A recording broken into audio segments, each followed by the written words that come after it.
सत श्री अकाल, स्वागत है। गौरव शुक्ला मैं हाँ तुहाडे नाल हाज़र हाँ करगिल दी गौरव गाथा लैके। जी हाँ, करगिल जिथे देश के जवानों ने अपना हौसला दिखाया, हिम्मत दिखाई ते दुश्मन नूं मुंह तोड़ जवाब दिंदे होए करगिल नूं फतेह किया। करगिल देश दे कोल वापस आ गया। करगिल जंग दे विच देश की हिफाजत करने वाले सूरबीरां नूं देश याद कर रहा है। 26 जुलाई नूं करगिल विजय दिवस के तौर के उत्ते मनाया जाता है। टाइगर हिल दे हीरो ब्रिगेडियर MPS बाजवा ने इस युद्ध दे विच बहादुरी का प्रमाण दिता सी। असीं इस खास पेशकश दे विच गल करगिल दे शूरवीरां दी करांगे। गल असीं कर रहे हैं MPS बाजवा दी, जिथे उन्हां करगिल युद्ध नूं अपने शब्दां दे विच बयान किया है। उत्थे भारत चीन विवाद ते भी अपना सुझाव दिता।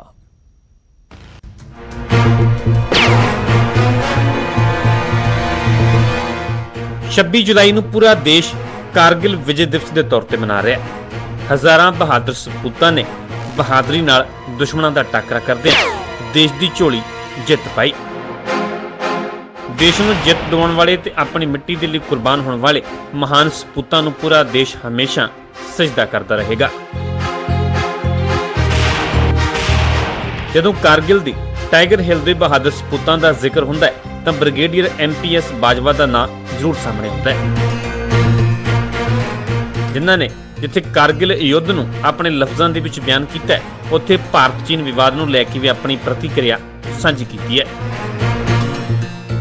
उन्होंने भारत चीन विवाद नूं लैके भारतीय खुफिया एजेंसियां ते भी सवाल खड़े किए ने। कारगिल युद्ध दौरान भी बाजवा खुफिया एजेंसियां ते सवाल खड़े कर चुके हैं। इंटेलिजेंस फेलियर मैं इसलिए बोल रहा हूँ कि रॉ की सबसे हमारी एक ऊपर सबसे बड़ी इंटेलिजेंस जो है उसको बोलते हैं रॉ।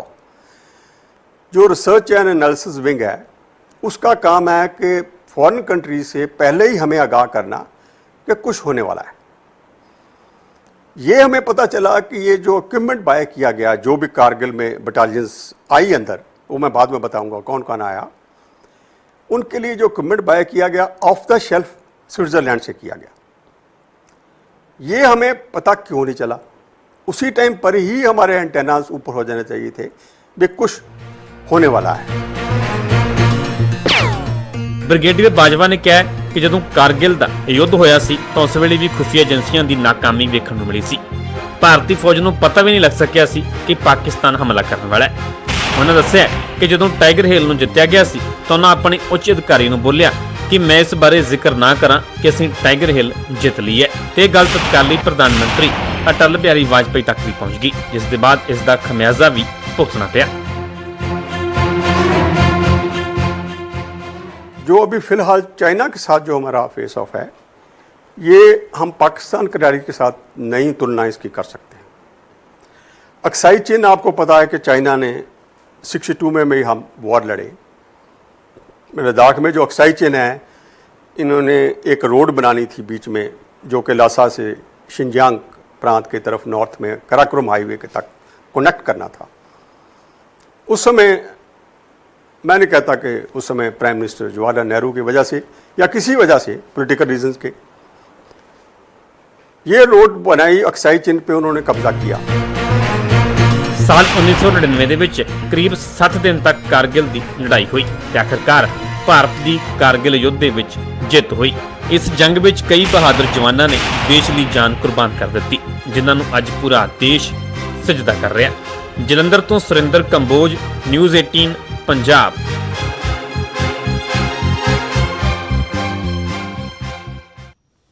उदों 26 जुलाई 1999 ਉਹ दिन जदों भारत ने करगिल की जंग दे विच पाकिस्तान ते फतेह हासिल की सी। पठानकोट का एक वीर सपूत भी इस जंग दे विच शहीद होया, पर अफसोस कि शहीद के परिवार नाल किते वादे अजे भी अधूरे ने, वफा नहीं हुए।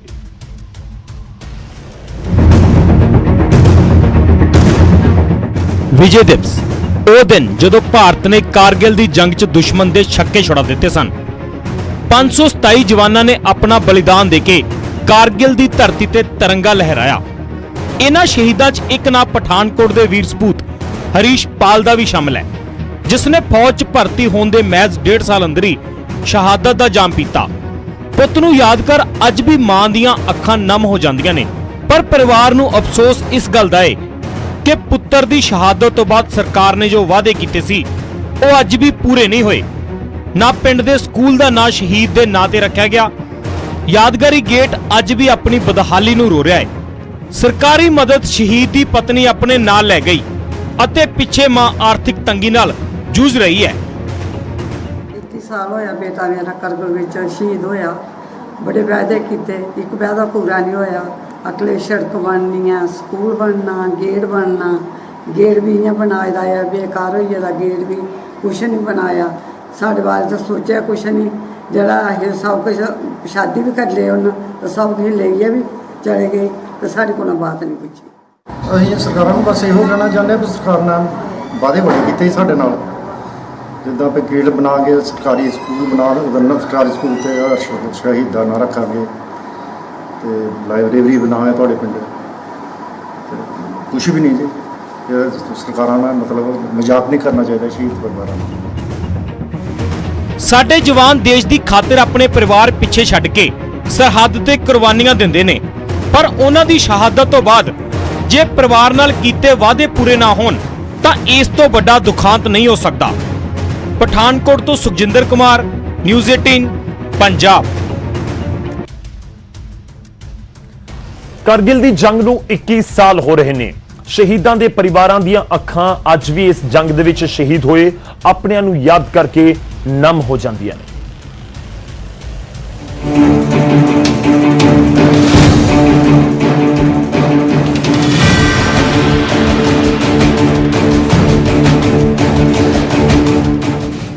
ਜੁਲਾਈ 1999 ਨੂੰ ਕਾਰਗਿਲ ਵਿਜੇ ਦਿਵਸ ਦੇ ਰੂਪ ਵਿੱਚ ਜਾਣਿਆ ਜਾਂਦਾ ਹੈ। ਕਾਰਗਿਲ ਦੀ ਜੰਗ ਭਾਰਤੀ ਫੌਜ ਦੀ ਬੇਮਿਸਾਲ ਬਹਾਦਰੀ ਦੇ ਜਜ਼ਬੇ ਦੀ ਗਵਾਹੀ ਭਰਦੀ ਹੈ। ਇਸ ਜੰਗ ਵਿੱਚ ਸੈਂਕੜੇ ਵੀਰ ਜਵਾਨਾਂ ਨੇ ਸ਼ਹਾਦਤਾਂ ਦੇ ਕੇ ਜਿੱਥੇ ਦੇਸ਼ ਦੀ ਏਕਤਾ ਅਤੇ ਅਖੰਡਤਾ ਨੂੰ ਕਾਇਮ ਰੱਖਿਆ, ਉੱਥੇ ਹੀ ਦੁਨੀਆ ਭਰ ਵਿੱਚ ਭਾਰਤੀ ਫੌਜ ਦੀ ਦਲੇਰੀ ਦੀ ਮਿਸਾਲ ਪੇਸ਼ ਕੀਤੀ। ਕਾਰਗਿਲ ਜੰਗ ਵਿੱਚ ਅਜੀਬ ਬਹਾਦਰੀ ਦਾ ਝੰਡਾ ਬੁਲੰਦ ਕਰਨ ਵਾਲਾ ਇੱਕ ਵੀਰ ਸੀ ਅਜਨਾਲਾ ਦਾ ਪ੍ਰਵੀਨ ਕੁਮਾਰ। 21 ਸਾਲ ਗੁਜ਼ਰ ਗਏ ਪ੍ਰਵੀਨ ਨੂੰ ਸ਼ਹੀਦ ਹੋਏ, ਪਰ ਮਾਪੇ ਦੀਆਂ ਅੱਖਾਂ ਵਿੱਚ ਅੱਜ ਵੀ ਹੰਝੂ ਨੇ। ਮਾਪੇ ਉਹ ਦਿਨ ਨਹੀਂ ਭੁੱਲਦੇ ਜਦੋਂ ਪ੍ਰਵੀਨ ਕੁਮਾਰ ਦੀ ਸ਼ਹਾਦਤ ਦੀ ਖਬਰ ਪਹੁੰਚੀ ਸੀ।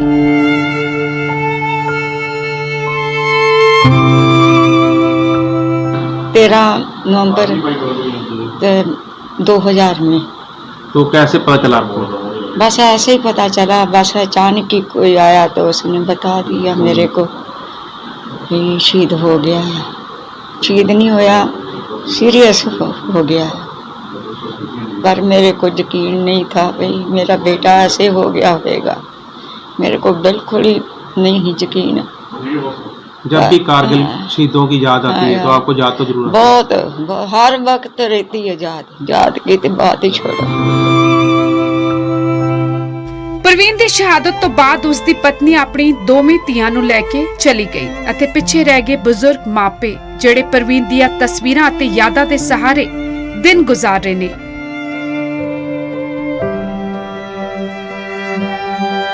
ਪ੍ਰਵੀਨ ਦੀ ਯਾਦ ਵਿੱਚ ਪਾਰਕ ਬਣਾਈ ਗਈ, ਪਰ ਪਰਿਵਾਰ ਨੂੰ ਗਿਲਾ ਹੈ ਕਿ ਦੇਸ਼ ਲਈ ਕੁਰਬਾਨ ਹੋਣ ਵਾਲੇ ਸ਼ਹੀਦਾਂ ਦੀ ਸ਼ਹਾਦਤ ਤੋਂ ਬਾਅਦ ਸਰਕਾਰਾਂ ਪਰਿਵਾਰਾਂ ਦੀ ਸੁੱਧ ਤੱਕ ਨਹੀਂ ਲੈਂਦੀਆਂ।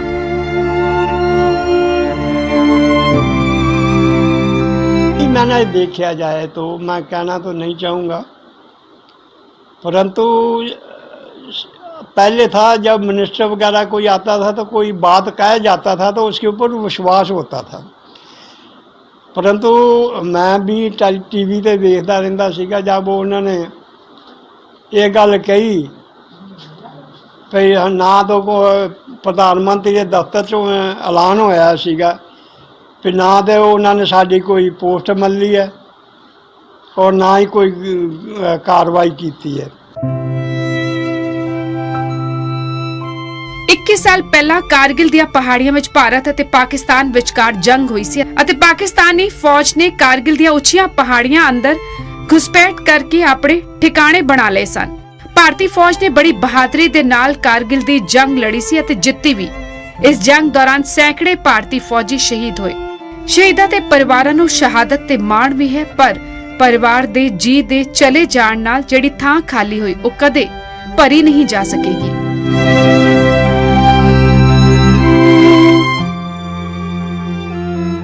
ਅਜਨਾਲਾ ਤੋਂ ਅਮਿਤ ਸ਼ਰਮਾ ਦੇ ਨਾਲ ਬਿਊਰੋ ਰਿਪੋਰਟ ਨਿਊਜ਼ 18।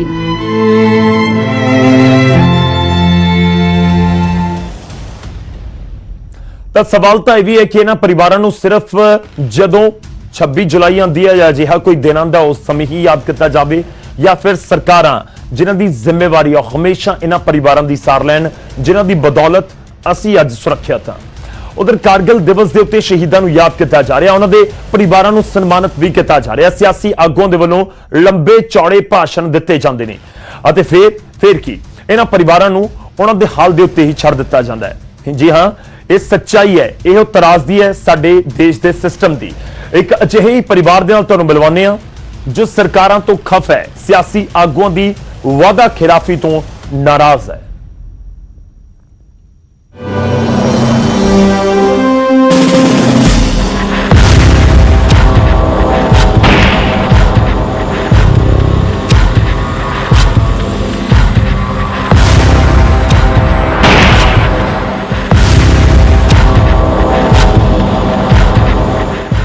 साल पहला 1999 ਨੂੰ ਕਾਰਗਿਲ ਦਾ ਯੁੱਧ ਹੋਇਆ, ਜਿਸ ਨੂੰ ਯਾਦ ਕਰਕੇ ਹਰ ਭਾਰਤੀ ਦਾ ਸਿਰ ਫਖਰ ਨਾਲ ਉੱਚਾ ਹੋ ਜਾਂਦਾ ਹੈ, ਜਿਸ ਨੂੰ ਯਾਦ ਕਰਕੇ ਹਰ ਫੌਜੀ ਦਾ ਹੌਸਲਾ ਦੋਗਣਾ ਹੋ ਜਾਂਦਾ ਹੈ, ਜਿਸ ਨੂੰ ਯਾਦ ਕਰਕੇ ਹਰ ਉਸ ਮਾਂ ਦੀ ਕੁੱਖ ਨੂੰ ਸਲਾਮ ਕਰਨਾ ਬਣਦਾ ਹੈ ਜਿਸ ਕੁੱਖ ਚੋਂ ਜਨਮੇ ਯੋਧਿਆਂ ਨੇ ਦੇਸ਼ ਦੀ ਆਨ ਬਾਨ ਸ਼ਾਨ ਦੇ ਲਈ ਆਪਣੀਆਂ ਜਾਨਾਂ ਕੁਰਬਾਨ ਕੀਤੀਆਂ।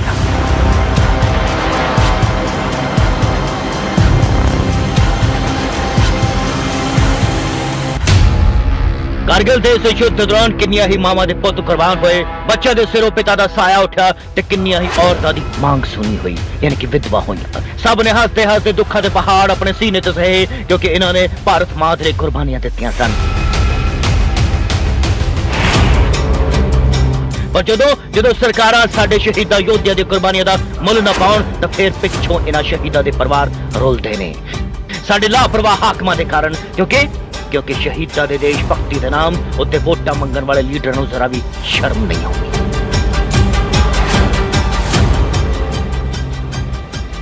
ਜਦੋਂ ਵੀ ਕਿਸੇ ਮਾਂ ਦਾ ਪੁੱਤ ਫੌਜ ਜਾਣਾ ਚਾਹੁੰਦਾ ਹੈ ਤਾਂ ਭਰਤੀ ਦੌਰਾਨ ਫੌਜ ਵੱਲੋਂ 1 ਇੰਚ ਵੀ ਘੱਟ ਨਹੀਂ ਲਿਆ ਜਾਂਦਾ, ਪਰ ਜਦੋਂ ਉਹੀ ਪੁੱਤ ਦੇਸ਼ ਦੇ ਲਈ ਕੁਰਬਾਨ ਹੋ ਕੇ ਆਪਣੀ ਮਾਂ ਦੀ ਝੋਲੀ 'ਚ ਪਰਤਦਾ ਹੈ ਤਾਂ ਉਹ ਕਿਸ ਹਾਲਤ 'ਚ ਆਉਂਦਾ ਹੈ ਉਹ ਅਸੀਂ ਸਭ ਜਾਣਦੇ ਹਾਂ। पूरे देश 26 जुलाई ਨੂੰ ਕਾਰਗਿਲ ਦਿਵਸ ਮਨਾਇਆ ਜਾਵੇਗਾ।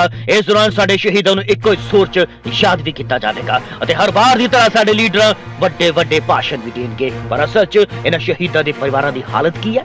ਹਾਲਤ ਅੱਜ ਤੁਹਾਨੂੰ ਦਿਖਾਵਾਂਗੇ। ਸਰਕਾਰਾਂ ਤੇ ਲੀਡਰਾਂ ਨੇ ਆਪਣੇ ਵਾਅਦੇ ਕਿੰਨੇ ਕੁ ਵਫਾ ਕੀਤੇ ਨੇ ਉਹ ਸ਼ਹੀਦਾਂ ਦੇ ਪਰਿਵਾਰਾਂ ਦੇ ਮੂੰਹੋਂ ਹੀ ਸੁਣਾਉਂਦੇ ਆ। ਲਓ ਸੁਣੋ। ਕੋਈ ਵਾਅਦਾ ਨਹੀਂ ਪੂਰਾ ਹੋਇਆ। ਕਹਿੰਦੇ ਸੀ ਵੀ ਅਸੀਂ ਗੇਟ ਵੀ ਬਣਾਵਾਂਗੇ, ਸਭ ਕੁਝ ਕਰਾਂਗੇ, ਬੱਚਿਆਂ ਨੂੰ ਨੌਕਰੀਆਂ ਵੀ ਦੇਵਾਂਗੇ, ਬੇਟੀ ਨੂੰ ਵੀ ਦੇਵਾਂਗੇ, ਸਾਨੂੰ ਕੋਈ ਪੁੱਛਦਾ ਹੀ ਨਹੀਂ ਹੈ। ਅਸੀਂ ਕਹਿਣਾ ਚਾਹਾਂਗੇ ਸਾਡਾ ਗੇਟ ਵੀ ਬਣਨਾ ਚਾਹੀਦਾ, ਸਾਨੂੰ ਸਾਡੇ ਬੱਚਿਆਂ ਨੂੰ ਵੀ ਸਹੂਲਤਾਂ ਮਿਲਣੀਆਂ ਚਾਹੀਦੀਆਂ। ਇਹ ਪਰਿਵਾਰ ਹੈ ਗੁਰਦਾਸਪੁਰ ਦੇ ਕਸਬਾ ਦੀਨਾਨਗਰ ਦੇ ਸ਼ਹੀਦ ਲਾਂਸ ਨਾਇਕ ਰਣਵੀਰ ਸਿੰਘ ਦਾ, ਜੋ ਦੇਸ਼ ਦੀਆਂ ਸਰਕਾਰਾਂ ਤੋਂ ਖਫਾ ਹੈ। ਸਰਕਾਰ ਨੇ ਪਿੰਡ ਵਿੱਚ ਸ਼ਹੀਦ ਦੇ ਨਾਂ ਦਾ ਨਾ ਤਾਂ ਗੇਟ ਬਣਾਇਆ ਅਤੇ ਨਾ ਹੀ ਕੋਈ ਸਟੇਡੀਅਮ, ਨਾ ਉਹਨਾਂ ਦੇ ਬੇਟੇ ਨੂੰ ਅਜੇ ਤੱਕ ਨੌਕਰੀ ਦਿੱਤੀ ਗਈ ਹੈ। ਸਰਕਾਰ ਨੇ ਆਪਣੇ ਵਾਅਦੇ ਪੂਰੇ ਨਹੀਂ ਕੀਤੇ। ਸ਼ਹੀਦ ਪਰਿਵਾਰਾਂ ਨੂੰ ਮਲਾਲ ਹੈ ਜ਼ਿਲ੍ਹਾ ਗੁਰਦਾਸਪੁਰ ਦੇ 8 ਸ਼ਹੀਦ ਪਰਿਵਾਰਾਂ ਨੂੰ ਕਿ ਉਹਨਾਂ ਦੇ ਬੱਚੇ ਕੁਰਬਾਨ ਹੋਣ ਤੋਂ ਬਾਅਦ ਸਰਕਾਰਾਂ ਨੇ ਵਾਅਦੇ ਕੀਤੇ ਸੀ ਕਿ ਉਹਨਾਂ ਦੀ ਯਾਦ 'ਚ ਯਾਦਗਾਰੀ ਗੇਟ ਬਣਾਏ ਜਾਣਗੇ, ਸਟੇਡੀਅਮ ਬਣਾਏ ਜਾਣਗੇ, ਲਾਇਬ੍ਰੇਰੀ ਬਣਾਈ ਜਾਏਗੀ ਪਿੰਡ ਵਿੱਚ। ਲੇਕਿਨ ਅੱਜ ਦੁੱਖ ਨਾਲ ਕਹਿਣਾ ਪੈ ਰਿਹਾ ਕਿ ਸ਼ਹਾਦਤ ਦੇ 21 ਸਾਲ ਗੁਜ਼ਰ ਜਾਣ ਦੇ ਬਾਅਦ ਵੀ ਉਹ ਵਾਅਦੇ ਜਿਹੜੇ ਆ ਉਹ ਵਫਾ ਨਹੀਂ ਹੋ ਪਾਏ।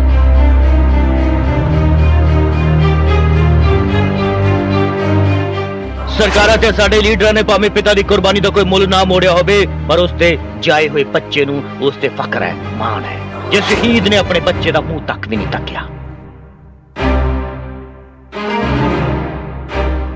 ਵਾਅਦੇ ਉਹਨਾਂ ਨੇ ਬੜੇ ਕੀਤੇ ਪਰ ਪੂਰਾ ਤੇ ਕੋਈ ਵੀ ਨਹੀਂ ਹੋਇਆ। ਸੁਪਨਾ ਮੇਰਾ, ਮੈਂ ਆਰਮੀ 'ਚ ਜਾਣਾ ਚਾਹੁੰਦਾ ਗ੍ਰੈਜੂਏਸ਼ਨ ਕਰਕੇ, ਜਿੱਦਾਂ ਪਾਪਾ ਸ਼ਹੀਦ ਹੋਏ ਸੀ ਮੈਂ ਵੀ ਦੇਸ਼ ਲਈ ਕੁਝ ਕਰਨਾ ਚਾਹੁੰਦਾ।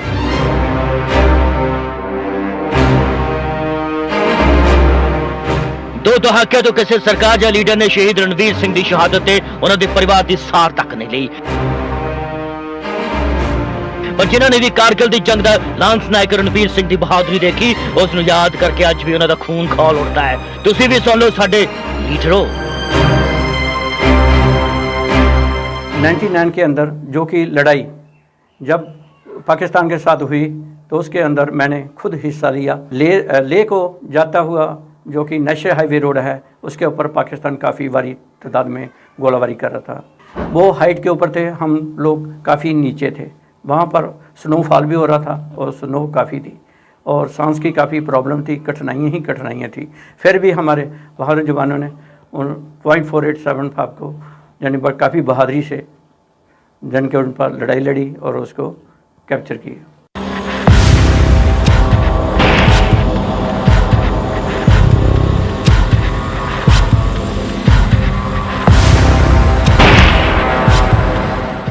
करगिल युद्ध के दौरान किसी ने सिर दा ताज गवाया तो किसी ने घर दा चिराग गवाया। 2 दहाके बीत चुके ने, पिछों शहीदां दे परिवार दे साडे लीडर ने सार तक ही खुद कीते वादे भी पूरे नहीं कीते। की कहिए, कहण नूं कुछ बचिया ही नहीं। चंडीगढ़ न्यूज़ डेस्क तो लपे बांगर दे नाल गुरदासपुर तो बिशंबर बिट्टू, न्यूज़ 18 पंजाब।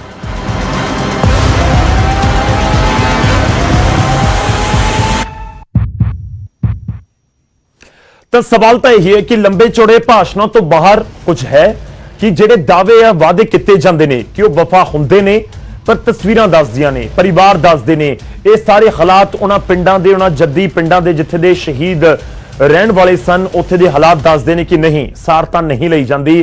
ਤੇ ਹਰ ਸਾਲ ਤਸਵੀਰ ਜਦੋਂ ਅਸੀਂ ਕਰਗਿਲ ਦੀ ਜੰਗ ਦਾ ਜ਼ਿਕਰ ਕਰਦੇ ਹਾਂ, ਇਹ ਤਸਵੀਰਾਂ ਵੀ ਉਸ ਸਮੇਂ ਨਜ਼ਰ ਆਉਂਦੀਆਂ ਨੇ। ਇੱਕ ਛੋਟੇ ਜਿਹੇ ਬ੍ਰੇਕ ਲਈ ਰੁਕਦੇ ਹਾਂ, ਬ੍ਰੇਕ ਤੋਂ ਬਾਅਦ ਵਾਪਸ ਆਵਾਂਗੇ। ਹੁਸ਼ਿਆਰਪੁਰ ਦਾ ਰੁਖ ਕਰਾਂਗੇ। ਹੁਸ਼ਿਆਰਪੁਰ ਦੇ ਵੀ ਜਿਹੜੇ ਜਵਾਨ ਕਰਗਿਲ ਜੰਗ ਦੇ ਵਿੱਚ ਪਹੁੰਚੇ ਹੋਏ ਸੀ ਉਹ ਵੀ ਤੁਹਾਨੂੰ ਦਿਖਾਵਾਂਗੇ ਛੋਟੇ ਜਿਹੇ ਬ੍ਰੇਕ ਤੋਂ ਬਾਅਦ। ਇੱਕ ਵਾਰ ਫਿਰ ਤੋਂ ਤੁਹਾਡਾ ਸਵਾਗਤ ਹੈ। ਅਸੀਂ ਗੱਲ ਕਰ ਰਹੇ ਹਾਂ ਕਰਗਿਲ ਦੀ ਗੌਰਵ ਗਾਥਾ ਦੀ। ਕਰਗਿਲ ਦੀ ਜੰਗ ਦੇ ਵਿੱਚ ਫਤਿਹ ਹਾਸਲ ਕਰਨ ਦੇ ਵਿੱਚ ਜ਼ਿਲ੍ਹਾ ਹੁਸ਼ਿਆਰਪੁਰ ਨੂੰ ਵੀ ਮਾਣ ਹਾਸਲ ਹੈ, ਜਿੱਥੇ ਦੇ ਬਹਾਦਰ ਜਵਾਨਾਂ ਨੇ ਦੁਸ਼ਮਣਾਂ ਦਾ ਬਹਾਦਰੀ ਦੇ ਨਾਲ ਟਾਕਰਾ ਕੀਤਾ ਤੇ ਆਖਰੀ ਦਮ ਤੱਕ ਲੜਦਿਆਂ ਸ਼ਹਾਦਤ ਦਾ ਜਾਮ ਪੀ ਲਿਆ।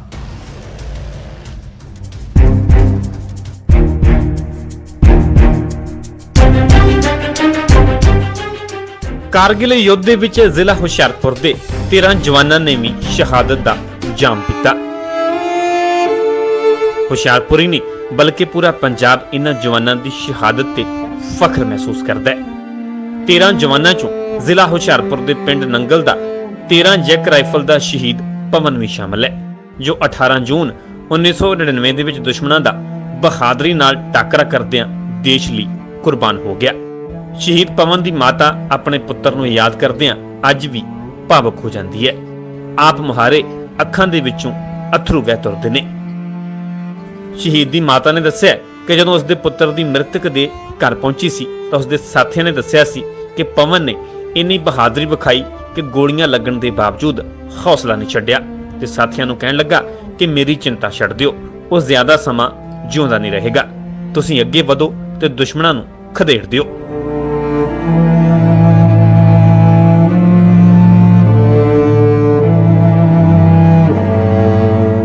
ਬੜਾ ਦਿਲ ਵਾਲਾ ਇੰਨਾ ਉਹਦਾ ਦਿਲ ਹੈ ਨਾ ਹੋਵੇ ਵੀ ਲੜਾਈ ਲੜੂਈ 'ਚ ਗਿਆ ਉਹ ਘਰਦਿਆਂ ਨੂੰ ਕੁਛ ਕਹਿੰਦਾ ਵੀ ਮੈਂ ਲੜਾਈ ਵਾਸਤੇ ਜਿਸਲਾ ਖਤਮ ਹੋਇਆ ਹੋਰ ਕਹਿੰਦਾ ਕਿਸੇ ਨੂੰ ਮਿਲਣਾ ਕੁਛ ਬੋਲਣਾ, ਉਹਨਾਂ ਨੂੰ ਕਹਿੰਦਾ ਤੁਸੀਂ ਲੜਾਈ ਕਰੋ, ਮੇਰੇ ਵੱਲ ਨਾ ਦੇਖੋ, ਮੈਂ ਨਹੀਂ ਬਚਣਾ, ਵੀ ਮੈਂ ਖਤਮ ਹੋ ਜਾਣਾ, ਤੁਸੀਂ